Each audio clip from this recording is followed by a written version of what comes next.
Mi nombre es Cristian de Jesús Isidoro Gómez y me toca presentar el tema de estadística descriptiva. ¿Qué es la estadística descriptiva? La estadística descriptiva es una rama de las matemáticas que recolecta, presenta y caracteriza un conjunto de datos con el fin de describir apropiadamente las diversas características de ese conjunto. Un ejemplo de esto puede ser la edad de una población, la altura de los estudiantes de una escuela o la temperatura en los meses de verano. Al conjunto de los distintos valores numéricos que adopta un carácter cuantitativo se llama variable estadística.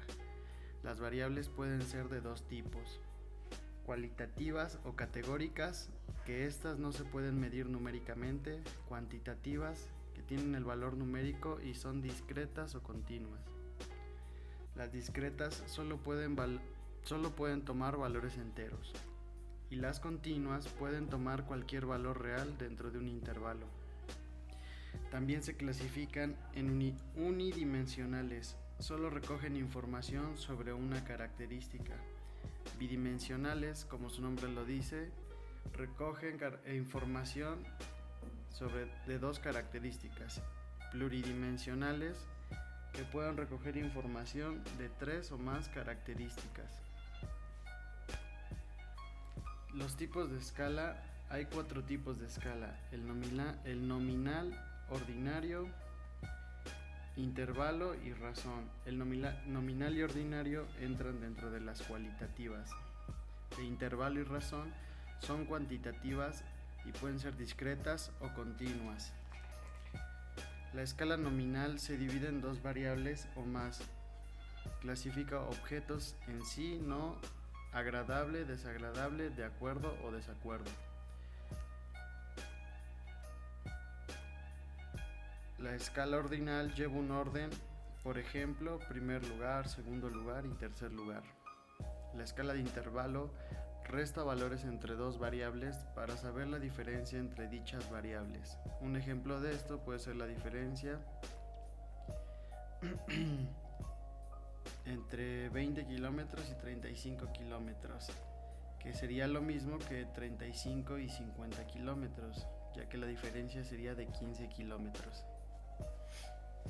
Y por último, el tipo de escala de razón, que es una variable contable, maneja el cero absoluto, lo que quiere decir que no puede tener valores negativos. Por ejemplo, el dinero que tiene una persona no puede ser un valor negativo.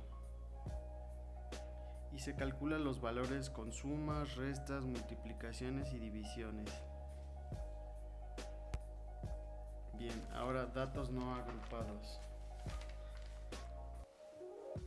En este caso va a ser datos agrupados y no agrupados. Uno de ellos maneja intervalos y el otro frecuencia. Los datos no agrupados son el conjunto de datos que no se ha clasificado y presentan en su forma de aparición en una tabla de datos donde cada valor se presenta de forma individual. Por lo general, este conjunto comprende una cantidad de elementos menor a 30, con poca o nula repetición. El manejo de estos datos es simple.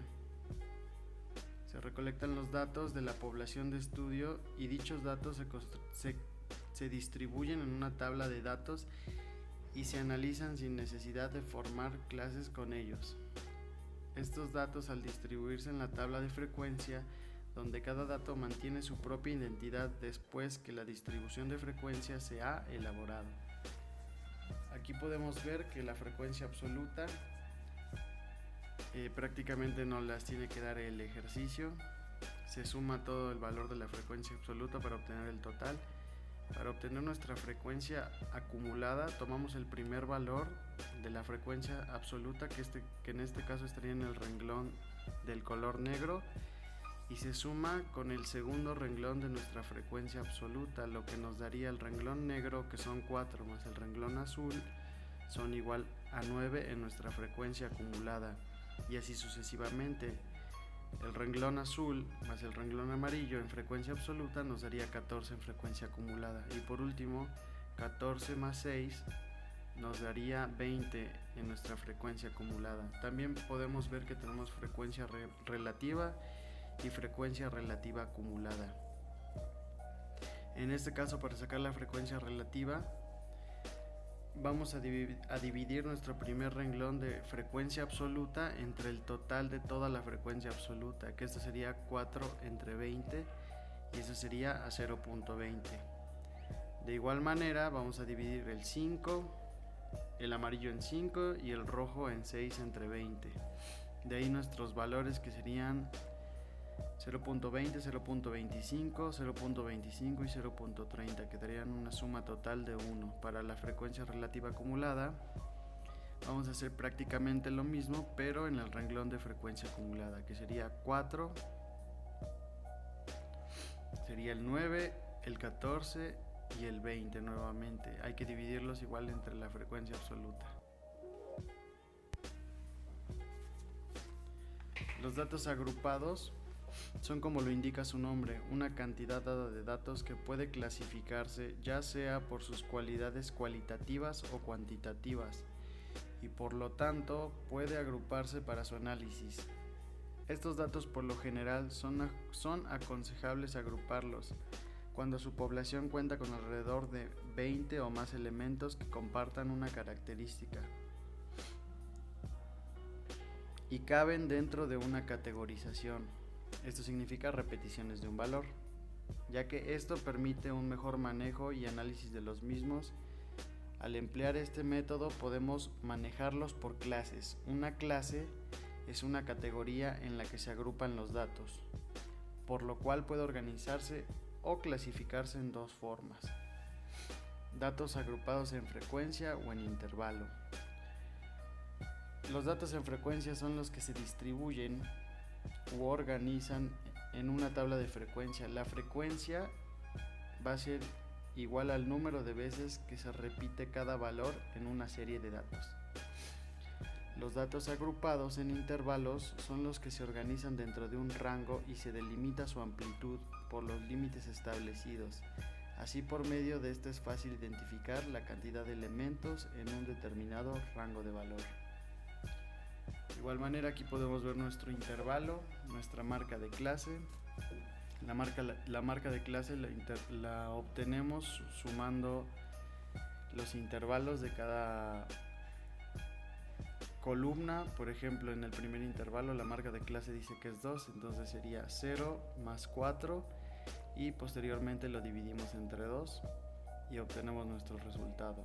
En el siguiente sería 4 más 8 igual a 12 entre 2, y nuestra marca de clase en el segundo renglón nos daría 6. Posteriormente 8 más 12 sería igual a 20 entre 2, 10, y así sucesivamente. Tenemos nuestra frecuencia absoluta, sacamos su total, que sería igual a 20, y nuestra frecuencia acumulada la sacamos igual que en el ejercicio anterior o ejemplo anterior de datos no agrupados. Se suma la frecuencia absoluta con el primer valor de la frecuencia acumulada y el segundo renglón. Esto sería 5 más 5 igual a 10. 10 más 4, en este caso 10 de la frecuencia acumulada del segundo renglón y 4 de la frecuencia absoluta del tercer renglón. Nos daría un total de 14. Después, en la frecuencia acumulada, 14 más la frecuencia absoluta, que en este caso sería el cuarto renglón, y nos daría un total de 18, y así sucesivamente. La frecuencia relativa va a pasar lo mismo que en los datos no agrupados. Vamos a dividir nuestra frecuencia absoluta entre 20, y así vamos a obtener nuestros resultados. Y la frecuencia relativa acumulada vamos a dividir la frecuencia acumulada entre 20 y vamos a obtener nuestro resultado. Medidas de tendencia central. Las medidas de tendencia central o descentralización, también se pueden llamar así, son medidas que tienden a localizar en qué punto se encuentra la parte central de un conjunto ordenado de datos de una variable cuantitativa. En este caso tenemos la media aritmética, la mediana y la moda. así como puede ser la media geométrica, la media armónica, la media cuadrática, la media ponderada. Aquí vemos la manera de calcular la media aritmética. Se suma el conjunto de todos los valores y se divide entre el total de los valores. Después aquí podemos ver cómo podemos obtener la mediana. La mediana es el elemento de un conjunto de datos ordenados que deja de izquierda a derecha la mitad de los valores. En este caso hay 7 valores o 7 muñequitos. Si tuviéramos 8 muñequitos, se toman en este caso 2 de en medio y se divide en 2. O sea, esto quiere decir que vamos a dejar de izquierda a derecha 3 muñecos y 3 muñecos, y vamos a tomar los 2 de en medio y los vamos a dividir entre 2. Si fuera un número o si fueran números, nos daría un resultado equivalente entero o decimal, pero de esta manera se sacaría la mediana. Y la moda, que es el número que más se repite o lo que más se repite, la tendencia. Medidas de dispersión. Las medidas de dispersión son parámetros que miden la separación de los datos de una distribución respecto a su media. Aquí la letra R va a ser igual a rango, D, X trazo va a ser igual a desviación media, el símbolo sigma al cuadrado o S cuadrada va a ser varianza. Aquí sigma se utiliza para calcular la población y la S para calcular una muestra. Nuevamente tenemos desviación estándar con sigma o S. Vuelvo a repetir que sigma se utiliza para calcular una población y S una muestra. Y CB, que sería nuestro coeficiente de variación. Aquí podemos ver que el rango se calcula como la diferencia entre el límite superior del último intervalo y el límite inferior del primer intervalo. O R puede ser igual al dato máximo menos el dato mínimo. En el caso de tener una tabla con intervalos, aquí hay un pequeñito ejemplo, 1-2, y podrían seguir más intervalos, pero pues hasta aquí llegamos al 10, 11. Entonces nuestro dato máximo sería el 11 y nuestro dato mínimo sería el 11. Entonces, sustituyendo, R sería igual a 11 menos 1 igual a 10, y ese sería nuestro rango. La desviación media es la media aritmética de los valores absolutos de las desviaciones respecto a la media. Aquí la sumatoria de xy menos x trazo por fi entre n, donde xy es la marca de clase de cada intervalo. X trazo es la media aritmética. Fi va a ser la frecuencia absoluta de cada intervalo y n va a ser el número total de datos. Después tenemos la varianza, que sería sigma al cuadrado o S al cuadrado. Es la media aritmética de los cuadrados de las desviaciones respecto a la media de una distribución estadística. Vuelvo a repetir, donde sigma se utiliza para población y S se utiliza para un muestreo. Y aquí sería la fórmula, nada más cambia por, cuando es población se divide entre n, y cuando es muestra se divide entre n menos 1. Aquí se muestran 4 ecuaciones, 2 de sigma y 2 con S para muestra. Ambas van a dar el mismo resultado. Se puede usar la que más nos convenga o más se nos facilite. Sigma, ahí lo pueden ver, análisis en población, y S, muestras en población. Ahora, la desviación típica o estándar va a ser igual que la varianza, pero solo se le va a sacar raíz cuadrada. Ahí pueden ver las fórmulas.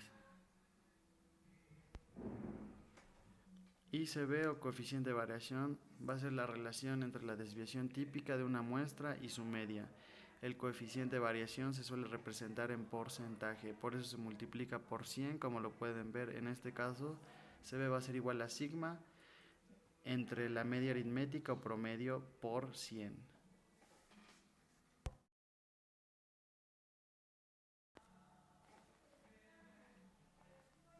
Medidas de posición. Las medidas de posición son En este caso, cuartiles sería igual a Q, deciles igual a D y percentiles se representa con la letra P. Estos dividen un conjunto de datos en partes iguales. Para el caso de los cuartiles, como lo dice su nombre, se divide en 4 partes iguales. Para los deciles, divide el conjunto en 10 partes iguales.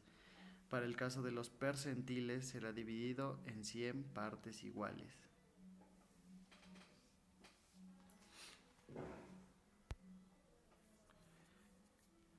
Representación gráfica de datos.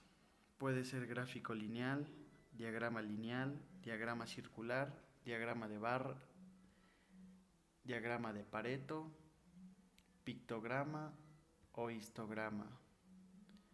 Todos estos van a ser representados en gráficas, como lo dice su nombre. Y por ejemplo, un gráfico o gráfica es el recurso de representar los datos numéricos por medio de líneas, diagramas, dibujos, etc. La representación gráfica es un importante suplemento del análisis y estudio estadístico. En este caso, el gráfico lineal, gráfico de líneas o diagrama lineal, se compone de una serie de datos representados por puntos unidos por segmentos lineales. Un diagrama de barras es un gráfico que se utiliza para representar datos de variables cualitativas o discretas. Un diagrama circular, también llamado diagrama de sectores o diagrama de pastel, sirve para representar variables cualitativas o discretas. Se utiliza para representar la proporción de elementos de cada uno de los valores de la variable. Aquí tenemos el diagrama de Pareto, también llamado diagrama ABC. Este se utiliza para representar datos cualitativos.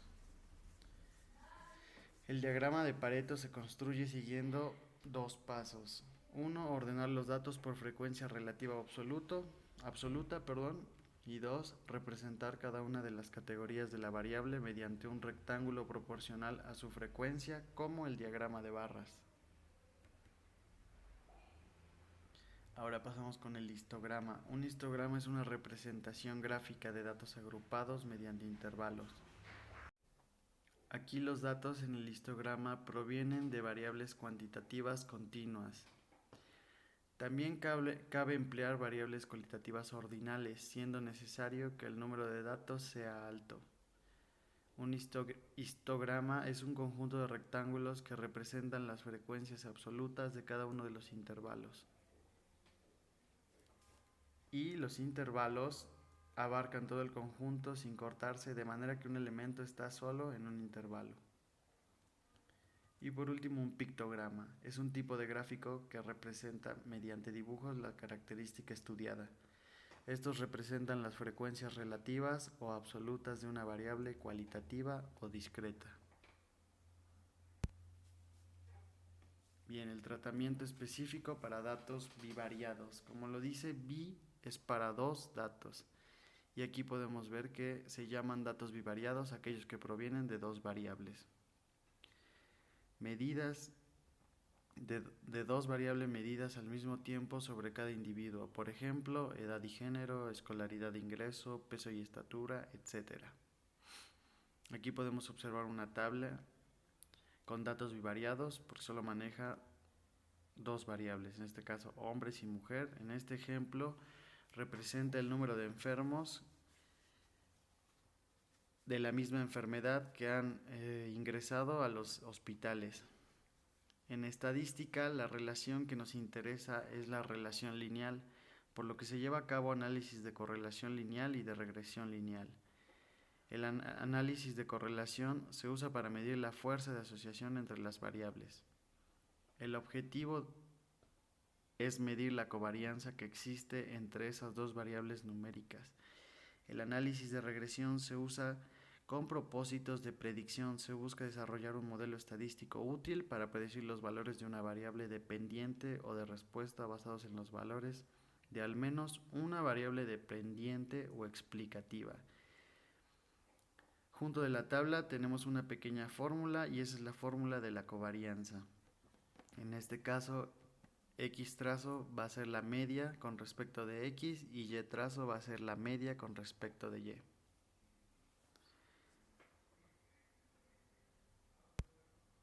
Y bueno, pues eso sería todo de mi parte. Muchas gracias.